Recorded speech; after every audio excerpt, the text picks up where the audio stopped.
आप मुझे सहयोग कीजिए, मैं आपका आभारी हूं। कितनी सुंदर भाषा है हमारी।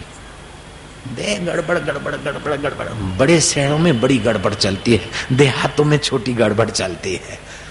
जयराम जी बोलना पड़ेगा, नारायणो नारायणो नारायण, बोलो ना नारायणो नारायण नारायण। मैं अंग्रेजी का विरोधी नहीं हूं, मैं पाश्चात्य कल्चर का विरोधी नहीं हूं, लेकिन भारतीय संस्कृति की महानता को हमारा देश भुला दे, इस बात पे मैं कभी राजी नहीं होऊंगा, क्योंकि वो बहुत ऊंची है। विश्व का कल्याण करने की इस संस्कृति में क्षमताएं हैं।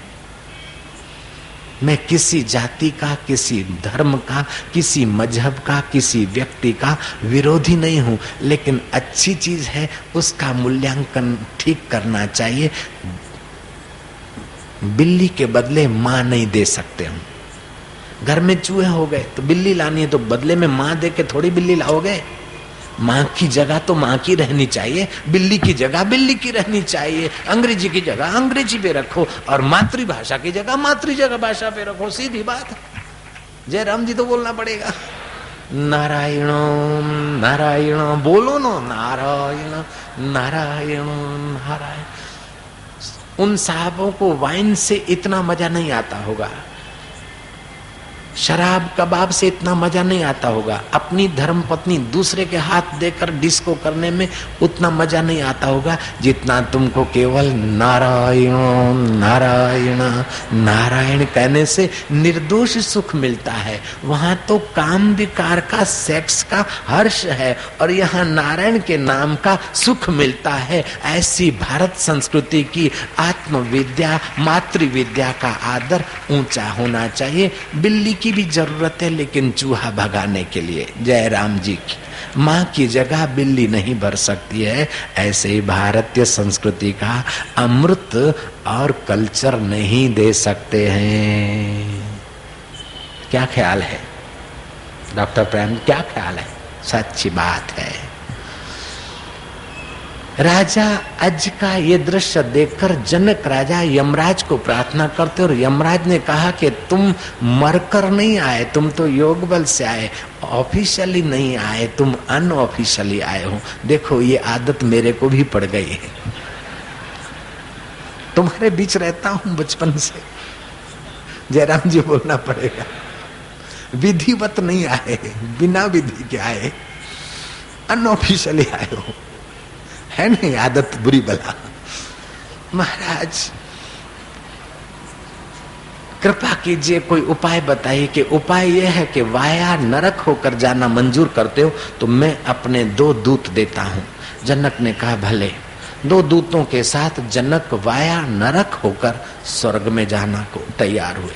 नरक के नजीक जाते ही नरक के जीवों के आक्रांत सुने। जनक पूछता कि ये क्या है? बोले महाराज कर्म करते समय आगे पीछे का नहीं सोचते, लेकिन यहाँ फल भोगते तो कर्राते रहते। पाप का फल दुख नहीं चाहते, लेकिन पाप तो कोशिश करके करते। पुण्य का फल सुख चाहते, लेकिन पुण्यम न करोति मानवा, पाप फलम न इच्छन्ति पापम करोति यत्नतः।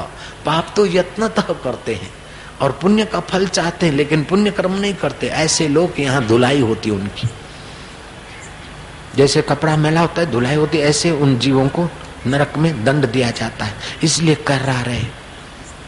राजा जनक सोच विचार करे, इतने में तो नरक के जीव जय जय कर रहे हैं, बड़ा आनंद है, बड़ी शांति है। जनक जियो जुग जुग जियो, बड़ा खुशी है, बड़ी शांति है। जनक बोलते भाई क्या हुआ? बोले महाराज तुमने सत्संग सुना है, गुरु की कृपा पचाया है, तुम्हारी आंखों से, तुम्हारे शरीर के वेव्स से हवा में जो कुछ कण जाते हैं पापियों के पाप ताप निवृत्त करते हैं, और महाराज उनको शांति मिल रही है तुम्हारी हाजिरी मात्र से। जनक ने कहा चलो फिर हम वहीं रहते हैं। वहां गए, थोड़ी देर रहे। नरक का जैसे जेल का जेलर, ऐसे नरक का अधिष्ठाता आया। जनक आप यहाँ नहीं रह सकते, यहाँ रहना हो तो पृथ्वी पर थोड़ा क्रिमिनल करिए, थोड़ी गड़बड़ करिए, ताकि न्यायाधीश कुछ यमराज लिखे और फिर हम आपको यहाँ बिठा सकते। आप पुण्य आत्मा है। जनक बोलते मैंने मेरा पुण्य गरीबों के हित में इन नारकीय जीवों की भलाई में अर्पण कर दिया। पुण्य अर्पण करने से महापुण्य हुआ। यमराज स्वयं आए कि अब मेरे नौकर ने, मैं खुद तुमको चलता हूँ, स्वर्ग दिखाता हूँ। महापुण्य भी मैंने अर्पण किया, जनक बोलते हैं, तो परम पुण्य हुआ। परमात्मा पुंडरीकाक्ष भगवान नारायण गरुड़ पर आए। नारायण कहते कि जनक अब चलो मैं तुम्हें स्वर्ग भी दिखा दूं और वैकुंठ भी दिखा दूं। जनक बोलते मुझे पता ही नहीं था कि सत्संग का इतना बड़ा भारी पुण्य होता है। प्रभु अब तो वैकुंठ पति भी दिख गया और मैं मान गया कि मेरे पूर्वज सब स्वर्ग में हैं। भगवान कहते हैं जनक जहां तुम्हारे जैसे ब्रह्मज्ञानी होंगे वहां मेरा हृदय काम करेगा।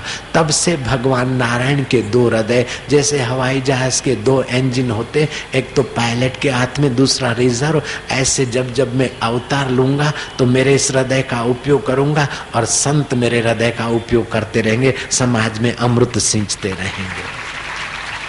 नानक जी ने ठीक कहा, मन मेरो पंछी भयो, उड़न लाग्यो आकाश, स्वर्ग लोक खाली पड़ो, साहिब संतन के पास, प्रभु जी बसे साधु की रसना, भगवान साधु की जिह्वा पर बस रहा है।